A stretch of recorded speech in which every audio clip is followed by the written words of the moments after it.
Welcome to Countdown to Kickoff AC Boise, a series where we'll be following and collecting firsthand accounts from the club and the community as they work their way towards their first kick of the ball as they join USL League One in spring 2026. And to lead off this series and get us up to date, they've been very busy. We are now joined by co-founder and CEO of AC Boise, Brad Stith. Welcome.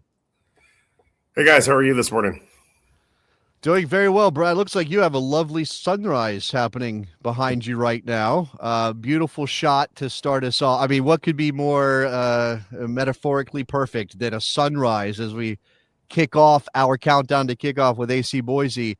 Thank you for your time. First of all, before we dive in, and I know we have a lot of topics to get to, how are you feeling less than 100 days from kickoff? I mean, we're feeling great. Construction's ahead of... as you can see behind me, construction's ahead of our timeline. See if I can give you a whole action. There we go. So supporter section's up, club seats, infrastructure's down. Club seats actually drop in next Monday. And so we'll have that entire section completed by the Friday after, by the 18th. So had our kit reveal on Wednesday, which I'm sure you guys probably saw some of the marketing that went out on that. Our NBC affiliate here streamed it live and had a sold out Egyptian theater in downtown Boise with an after party that had about another 400 people there. So just had hundreds there that night. Went exceptionally well. Our fans and our business community couldn't be supporting us better right now. And it's, it's definitely, you're launching a team, right? And building a stadium and building out a front office and building out a roster. And so everybody that has their responsibilities as far as our team goes, it's all hands on deck and it's pushing boulders up hills every single day. But we're really in a remarkable spot because of the support of our community and our business partners. To set the scene, audience, for this series, we're going to be getting the firsthand accounts from various personalities, staff members, community members from Boise, detailing, getting all the nitty gritty, what goes into launching a football club. And so obviously the kit reveal was one of the big first events, but not the only event that you've done up until now. And so we'll talk about what it takes to, launch a kit from brand new. But you talked about the stadium as well, and we'll get to that, some exciting developments there.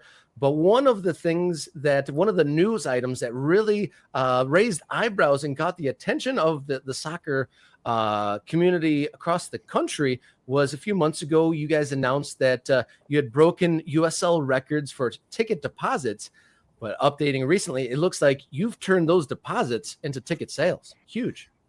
Yeah, we have. I mean, we capped our deposits, as you guys know, since our last conversation at 6,500, and then we started the deposit waiting list. That actually went to 7,400, so we're still working through that. But we're approaching 5,500 season tickets at this point, as far as where we are, and which is truly a testament to Boise and the Treasure Valley and their support, both from a fan perspective and a business perspective, right? For our corporate partners, it's important that you've got a full building. And so when you're looking at, the business perspective of that drive, as you guys know, we sold 1,500 deposits in our first 3 hours. So this community was ready for it. 2,500 in the first week. The former, USL deposit record was Nashville and Cincinnati, both around 6,200. And so we're, with our waiting list, we eclipsed that by more than 1,200 deposits. So we're going to have to cap season tickets right around 5,800. So we've got room for group tickets and mini packages and single games. So we really stay accessible for families in our community. But at the same time, when people come to Boise this upcoming season, they're going to be walking into an incredible atmosphere, an absolutely packed house. It's going to be a great home field advantage for our team. And, it's going to be loud because I don't know if you guys have seen the overhang on the west side of our building, but it's very old English and it is loud. It's, concrete and metal have a tendency to get after it, right? When you've got 5,000 fans on that side. Here, I'll show you. Ayo, that's a massive stand there. And then, yeah, doing their thing, a lot of reverberation, lots. So what have you done in there that you've got to experience that sound already? Oh, from growing up going to the horse races, you know how loud that thing gets. So, There you go. not to mention, you know, what that packed with soccer fans is going to look like. I mean, Boise, if you've ever seen Boise State games on TV, I mean, that stadium gets loud because these fans get after it. And so I know with Athletic Club Boise, you're going to be walking into a hostile fan environment that's going to be loud and really exceptional for our team. So at this point, with those season tickets sold, I know it's been a little while now, but fans got to pick their seats, right? That's part of this process as well? Yep. No, absolutely. So we had, as I mentioned, that 6,500 cap that we had. So we had more than 6,000 people come through the Turf Club, which is where I am right now, in 5 days. So every 20 minutes, we had 20 accounts that came through, and we were open 8 a.m. until effectively 8 p.m. for 5 days in a row. And fans got to come through, select their seats. Didn't have turf down at that point, but our fans could definitely see. Our founding season ticket members could see exactly where the goal boxes were going to be, where the midline was, where their seats were going to be compared to where the field. I mean, it's a live construction site, so they couldn't sit exactly where their seats were, but definitely had a good view. And then with all our renderings through our ticket system, I think you saw one of our ticket reps, Casty, right there, walking a family through exactly what it looked like. We had a view from the seat for every seat, no matter what.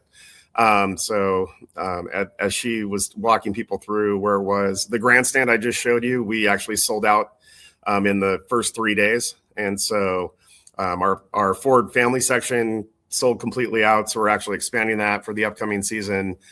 Club seats, I think we're down to less than 50 in the entire building left. And so, when you're looking at both a premium asset standpoint and a fan-centric asset standpoint, it's really been consistent as far as where, people are selecting those seats. But our biggest thing was to give people and our founding members just an incredible experience where not only they got to pick their seats, but then we had merchandise that was exclusive for season ticket holders that were founding members. They got to take pictures, as you saw with our coaching staff and our sporting staff, and really tried to make, every one of our founding members got a founding flag when they selected their seats. And so really walking through that experience where that select a seat for our founding members, I mean, that's a memory maker for those families that are coming in and being able to take part in that, because they know they're building this from the ground up. And as you two have heard me say over and over again, like, built by Boise for Boise it's not a tagline, it's an ethos, and our community is really enrolled into that. And we couldn't be more excited about kicking a ball in March. Exciting times, and it sounds like there's going to be lots of people in attendance once the ball does eventually get rolling. And like you said, a memory to savor forever, to pick out your seats for the first time, to be there to pick out the vantage point for their first ever game. But the stadium, you said you have some childhood memories there, and there's green grass behind you. Tell us about what you've been doing to your venue and getting ready for 99 days from now.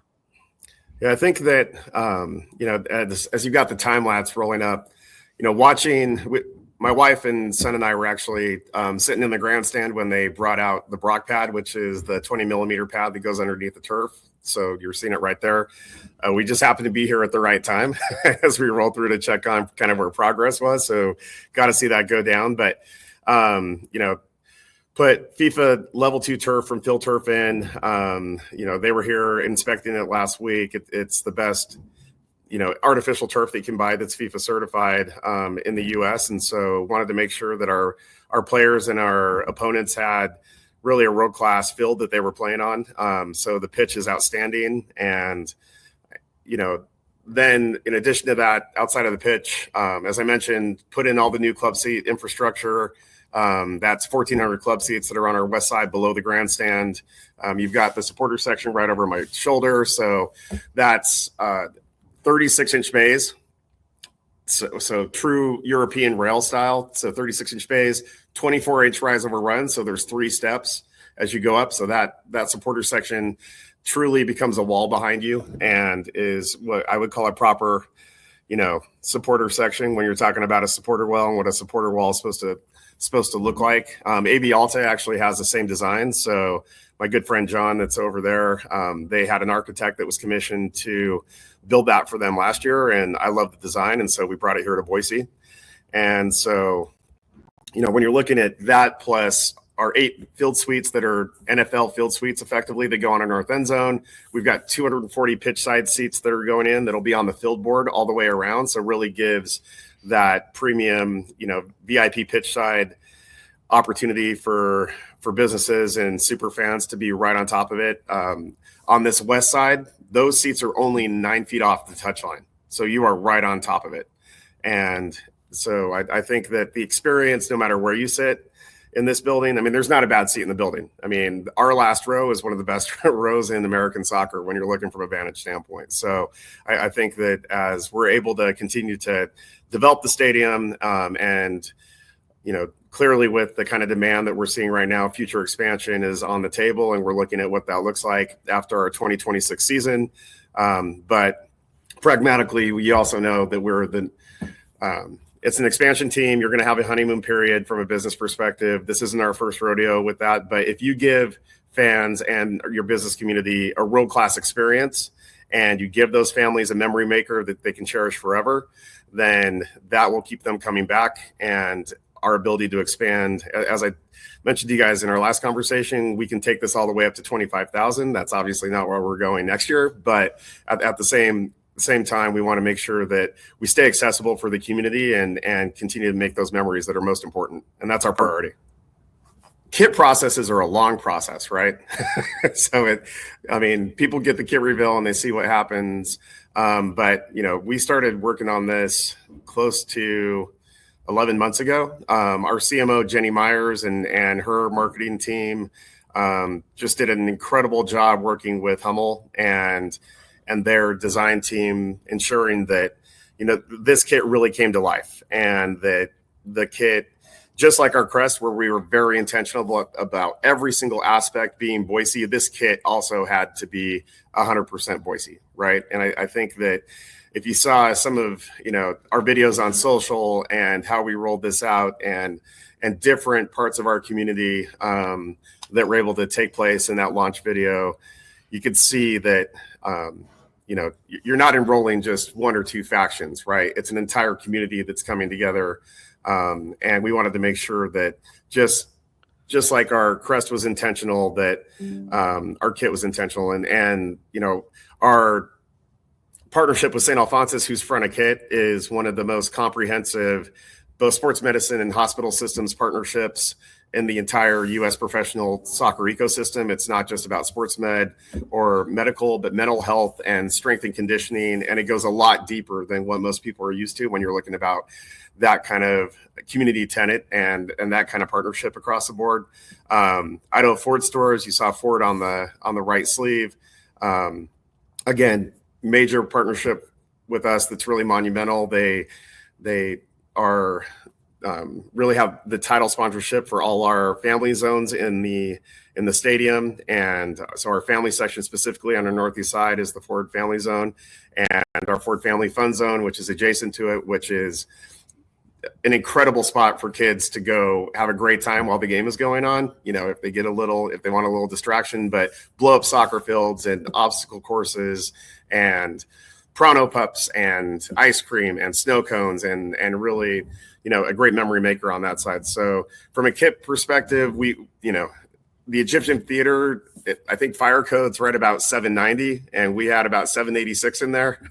So if you see the videos from the live stream that our NBC affiliate KTVB did, that you can see, their anchor Morgan Romero really emceed the night. Sofia Huerta, Idaho soccer legend and co-owner, but she spoke, and Sophia is a natural at just sharing her heart and what it means to be an owner of AC Boise, and what growing up in this town and the support that she got, what that really meant to her through her professional career. And as you both know, she was on both the Mexican national team and the U.S. national team, and she's the all-time assist leader in the NWSL.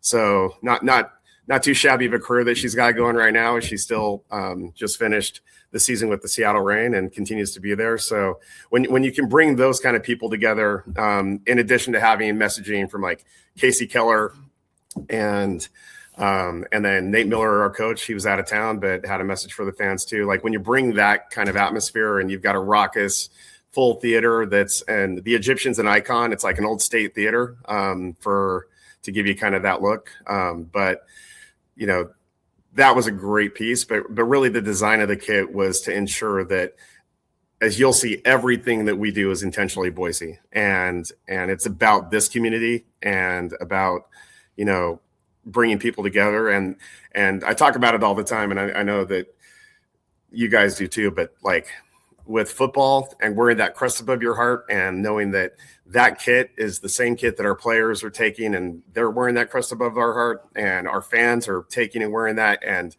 so you've got fans over the heart and players over the heart. And when you bring that together, you know, it really galvanizes the community about, you know, one team, one vision, one goal, and where we're headed. So far on our initial episode of Countdown to Kickoff with AC Boise, we know there's going to be fans in the stadium, record amount of ticket sales. We've seen the turf get rolled out, so the venue is getting ready, and we know what they're going to be wearing. The players and the fans are going to be wearing. But now you hired Nate Miller as the first head coach of AC Boise. You had open tryouts in November. Tell us a bit about who the fans will be seeing on the field. So as you both know, we haven't announced any of our players yet, but that is forthcoming. We really wanted to get past the kit reveal to do that, but we do have a number of players that are in the process of signing right now. And so over the next few weeks, I think that you're going to see a cascade of player announcements, and we're super excited about where this roster is headed. Both our VP of Soccer, Jeremy Fishbane, and Nate Miller and his coaching staff, they've been, really working 24/7 to put this together and make sure that we've got an exceptional team on the field. So excited to talk to you in a couple weeks and go through kind of those player announcements and who we're bringing to Boise, and couldn't be more excited about the players that really want to be part of this, because they know they're walking into something that is rare and is special and unique, and is going to be one of the best really situations in all of the USL from a player perspective.